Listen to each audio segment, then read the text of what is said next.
नाज़रीन सलाम अलैकुम। सवाल, एक ऐसा शख्स जिसने कुरान और वही का इनकार किया हो, एक ऐसा शख्स जिसने सैकड़ों सहाबा और औलाद सहाबा का कत्ल किया हो, एक ऐसा शख्स जिसने मदीना नबवी को ताराज किया हो, वहाँ कत्ल आम भी किया हो, एक ऐसा शख्स जिसने खाने काबा पर मिंजनीक से हमला किया और उसको नजर आतिश किया, एक ऐसा शख्स जिसने नवासे रसूल को भी कत्ल किया हो और आले रसूल को असीर करके दरबदर फिराया हो, एक ऐसा शख्स जो महारिम के साथ निकाह को जायज़ समझता हो, एक ऐसा शख्स जो बंदरों के साथ खेलता हो, जो कुत्तों के साथ खेलता हो, ऐसे शख्स को मुसलमान कहा जाए या काफिर? आइए अब आपके सामने कुछ ऐसों को पेश करते हैं कि जो इन तमाम गुनाहों को अंजाम देने वाले को अभी भी मुसलमान समझते हैं, और न ये कि फ़कत मुसलमान समझते हैं बल्कि उस पर लानत भेजने को भी गलत समझते हैं। भाई हम यजीद की तकफीर नहीं करते, उसको लानती नहीं कहते, उसको जहन्नमी नहीं कहते। किसी मुसलमान को जहन्नमी कहने का, लानती कहने का, काफिर कहने का हमारे पास इख्तियार नहीं। सुना आपने इनको? आइए अब आपके सामने एक और नमूना पेश करते हैं। ये साहब तो न ये कि यजीद को कातिल इमाम हुसैन अलैहिस्सलाम नहीं समझते, बल्कि न उसे बदकार समझते हैं, न उसे गुनहगार समझते हैं। यजीद का हजरत हुसैन के कत्ल में शरीक होना या उनके हुक्म पे कत्ल करना ये किसी मुस्तनद रिवायत से साबित, बोलो भाई, नहीं है, साबित नहीं है। इसी तरह यजीद का शराबी, कबाबी, ये सब चीजें भी किसी मुस्तनद ऑथेंटिक रिवायत से साबित नहीं है। रिवायतें भी हैं, इस तरफ भी हैं, उस तरफ भी हैं, कोई मुस्तनद मजबूत चीज नहीं है। शरई शहादत चाहिए ना फासिक करार देने के लिए, तो वो नहीं है। बाज़ उलमा ने किताबें लिखी हैं जिसमें दलाइल से उन्होंने ये साबित किया है कि यजीद हजरत हुसैन के कत्ल में शरीक, बोलो भाई, नहीं था। आपने गौर फरमाया, ये साहब तो सीधे सीधे यजीद को इमाम हुसैन अलैहिस्सलाम के कत्ल से बिल्कुल बरी समझते हैं। हद हो गई है आले रसूल से तअस्सुब की। आखिर ये लोग किसको बचाना चाहते हैं? किन लोगों की वकालत कर रहे हैं? इनके अंदर ज़र्रा बराबर भी न खुदा का खौफ है, न रसूलुल्लाह का खौफ है। आखिर क्या मुँह दिखाएंगे अपने अल्लाह को, रसूल को? आइए अब एक ऐसे स्कॉलर को सुनाते हैं कि जिनका नाम आज के बहुत बड़े इस्लामिक स्कॉलर में होता है। मेरी मुराद जनाब सलमान नदवी साहब हैं। आप इनको सुनिए और ख़ुद फैसला कीजिएगा। हज़रत सिब्त इब्नुल जौज़ी बड़े अल्लामा है, वो ये कहते हैं कि यजीद बदकिरदार, बदतीनत, अपने मुहर्रम रिश्तों यानी माओ बहनों और बेटियों से बदकारी का इर्तिकाब करता था, शराब पीता था, नमाज छोड़ देता था और नबी के बेटों, उनकी औलाद का कातिल था। बस आप अंदाजा लगा लीजिए कि ऐसे शख्स के बारे में क्या बात कही जाए। वो मलून था, वो खबीस था, वो काफिर था, वो मुजरिम था, वो जहन्नमी था। अब ये कौल है और ये कौल है, जो भी इसके खिलाफ कौल है वो मरदूद है, वो नाकाबिल कबूल है। कौल सिर्फ ये है कि वो मलून था, सिर्फ ये है कि वो ईमान नहीं रखता था, और मैं उसके भी दलाइल आपके सामने बड़ी वजाहत से रख सकता हूँ। बड़े बड़े आइम्मा ने उसको काफिर कहा है, और कम अज कम दर्जे में वो मलून है, लानती इंसान। आपने जनाब सलमान नदवी साहब को सुना, उनका नज़रिया सुना, और आइए अब आपको एक ऐसे साहब को सुनाते हैं कि जो यजीद को फासिक और फाजिर तो समझते हैं, लेकिन उसके कुफ्र के ऊपर उनके पास कहते हैं कि हमारे पास कुफ्र के ऊपर कोई दलील नहीं है। हम ये समझते हैं कि यजीद इस मामले में मुजरिम है, फासिक और फाजिर है। इसका अहल सुन्नत वल जमात से किसी किस्म का, हम अहल सुन्नत वल जमात के इससे कोई ताल्लुक नहीं है। ये अजाब भुगतेगा, और अजाब भुगत के रब्बे करीम इसके लिए जो फैसला फरमाए फरमाए। कुफ्र का कौल हमारे नज़दीक ये सही नहीं है। जुर्म होना अलग है, कुफ्र होना अलग है। तो यहाँ तक तो आपने सुना कि बाज़ हैं जो यजीद की वकालत कर रहे हैं, उसका डिफेंस कर रहे हैं, और कुछ लोग उसे फासिक समझते हैं, काफिर नहीं समझते। कुछ लोग फासिक व फाजिर समझते हैं, लेकिन उस पर लानत को जायज़ नहीं समझते। लेकिन आइए अब कुछ अहले सुन्नत की मोतबर और अजीम और बुज़ुर्ग उलमा की किताब से हम आपके सामने उनकी किताबों से रेफरेंस पेश करते हैं कि उन्होंने यजीद के बारे में क्या कहा है। तारीख़ इस्लाम के बहुत बड़े मौर्रिख़ जिन पर सबको एतबार है, उनका नाम है मोहम्मद इब्न जुरैर तबरी।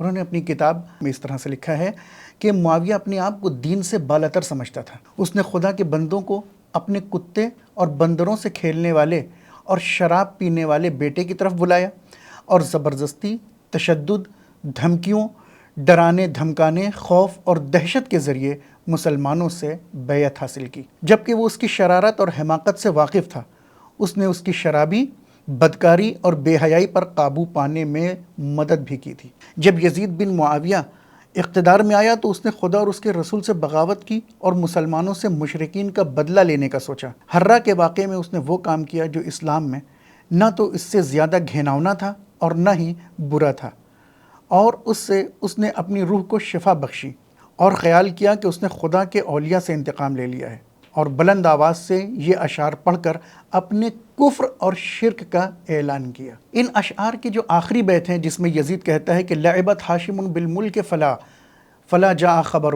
ولا وحی نزل، اس کے بارے میں طبری لکھتا ہے کہ یہ اشعار دین سے خروج کی دلیل ہیں، جس کو نہ اسلام قبول کرتا ہے، نہ قرآن اور نہ ہی رسول اللہ، جو خدا پر ایمان اور خدا کی طرف سے آنے والی ہر شے پر ایمان سے انکار کرتا ہے۔ اور یزید بن معاویہ کا بدترین عمل حسین ابن علی کا خون بہانا تھا، جس سے رسول اللہ صلی اللہ علیہ وآلہ وسلم کی نسبت اور دین اسلام کے حوالے سے ان کے مقام و مرتبہ کا پتہ چلتا ہے۔ آئیے اسی کے ساتھ ساتھ جناب طاہر القادری صاحب جو پاکستان کے بہت بڑے اسکالر ہیں، ان کی کلپ بھی سنتے ہیں۔ یزید ملعون تھا، بدبخت تھا، جہنمی تھا، بے ایمان تھا، لعنتی تھا، اور میں تو اس کو کافر کہتا ہوں، میرا فتویٰ کفر کا ہے۔ یزید پلید کے بارے میں عصر حاضر کے جو نامور شخصیات ہیں، ہم نے ان کی کلپ آپ کے سامنے چلائی کہ ان کا نظریہ کیا ہے، وہ کیا سمجھتے ہیں یزید کو۔ اب آئیے اہل سنت کی ایک اور بڑی عالم شخصیت کے طرف چلتے ہیں جن کا نام ہے تفتازانی۔ وہ شرح عقیدہ نصفیہ میں کہتے ہیں کہ ان تمام لوگوں پر لعنت کرنے کے لیے جائز ہونے پر اجماع ہے جنہوں نے حسین کو قتل کیا، اس کا حکم دیا، اس کی اجازت دی یا اس پر اتفاق کیا۔ تفتازانی کہتے ہیں کہ حقیقت یہ ہے کہ یزید حسین کو قتل کرنے پر راضی تھا اور رسول اللہ صلی اللہ علیہ وآلہ وسلم کے اہل بیت کی توہین پر بھی راضی تھا، اور ہم اس پر لعنت بھیجنے سے بھی باز نہیں آتے، لیکن اس کے کفر پر بھی ہم شک نہیں کرتے، اس لیے اللہ اس پر اور اس کے حامیوں اور مددگار پر لعنت کرے۔ یہ کس کا نظریہ؟ یہ تفتازانی کا ہے، جو اہل سنت کے بہت بڑے عالم دین ہیں۔ اسی کے ساتھ حافظ ابن عساکر اس شعر کو ذکر کرنے کے بعد جو شعر ابھی آپ کے سامنے پیش کیا گیا کہ لعبت ہاشم بالملک فلا جاء خبر ولا وحی نزل، اس کے بارے میں حافظ ابن عساکر کہتے ہیں کہ یہ شعر اگر یہ صحیح ہے تو یزید بلا شبہ کافر ہے۔ ایک اور عظیم شخصیت اہل سنت کی جن کا نام ہے ذہبی، وہ کہتے ہیں کہ یزید ناصبی تھا، وہ متشدد، شراب پینے والا اور برے کام کرنے والا تھا، اور اس کا دور قتل حسین سے شروع ہوا اور واقعہ حرہ پر تمام ہوا۔ اور یہ ایک بڑی عجیب بات لکھتے ہیں، کہتے ہیں کہ کسی نے عمر ابن عبدالعزیز کی موجودگی میں یزید کو امیر المؤمنین کہا تو عمر ابن عبدالعزیز نے اسے 20 کوڑے مارنے کا حکم دیا۔ یہاں تک تو تاریخ کے حوالے سے یزید کا کفر، اس کا شرک اور اس کے فسق و فجور پر جو دلائل تھے وہ ہم نے آپ کے سامنے پیش کیے۔ اب آئیے قرآن مجید میں دیکھتے ہیں کہ قرآن مجید ایسے شخص کو کس طریقے سے پیش کرتا ہے اور اس کے بارے میں کیا فرماتا ہے۔ سورہ احزاب کی آیت نمبر 57 میں اعلان ہوتا ہے کہ ان الذین یؤذون اللہ ورسولہ لعنہم اللہ فی الدنیا والآخرہ وأعد لهم عذابا مہینا، بے شک جو لوگ اللہ اور اس کے رسول کو اذیت پہنچاتے ہیں، اللہ نے ان پر دنیا اور آخرت میں لعنت کی ہے اور ان کے لیے رسوا کن عذاب تیار کر رکھا ہے۔ اسی آیت کے ذیل میں ڈاکٹر طاہر القادری صاحب کیا فرماتے ہیں، آئیے ملاحظہ کرتے ہیں۔ میں امام حسین علیہ السلام کے قتل کو، آپ کی شہادت کو براہ راست اذیت رسول سمجھتا ہوں کہ حضور نبی اکرم صلی اللہ علیہ وآلہ وسلم کی جان اطہر کو براہ راست اذیت دی گئی، اور اذیت گستاخی سے کہیں بڑھ کر ہے، اور حضور علیہ السلام کو اذیت دینا ارادتاً یہ کفر ہے، اس میں کسی قسم کے شک و شبہ کی گنجائش نہیں۔ اللہ کے رسول کو جو اذیت دیتا ہے وہ اللہ کو اذیت دیتا ہے، اور جو اللہ کو اذیت دیتا ہے فہو کافر، وہ کافر ہے۔ ناظرین، ان تمام شواہد کے بعد کہ جس میں یزید کے کافر ہونے کو بھی ثابت کر دیا گیا ہے، اس کے فاسق و فاجر ہونے اور لعنتی ہونے کو بھی، نہ یہ کہ لعنتی صرف مسلمانوں کی طرف سے بلکہ اللہ بھی ایسے شخص پر لعنت بھیجتا ہے۔ آئیے اب ہم مسلمانوں سے ایک سوال کریں، اور ہمارا سوال یزید کے حامی اور ان کے ڈیفنس کرنے والوں سے یہ ہے کہ اب آخر وہ کون سا گناہ باقی رہ جاتا ہے کہ جس کو انجام دینے کے بعد انسان کو کافر یا لعنتی کہا جائے؟ کیا نواسۂ رسول کو قتل کر دینا یہ کم گناہ ہے کہ اس شخص کے اوپر لعنت بھیجی جائے؟ قرآن اور وحی کا انکار کر دینے والا کیا چھوٹا مجرم ہے کہ اس کو کافر نہ کہا جائے؟ خانہ کعبہ اور مدینہ منورہ کی بے حرمتی کرنے والا کیا چھوٹا موٹا مجرم ہے کہ اس کے اوپر لعنت نہ کی جائے اور وہ کافر نہ ہو؟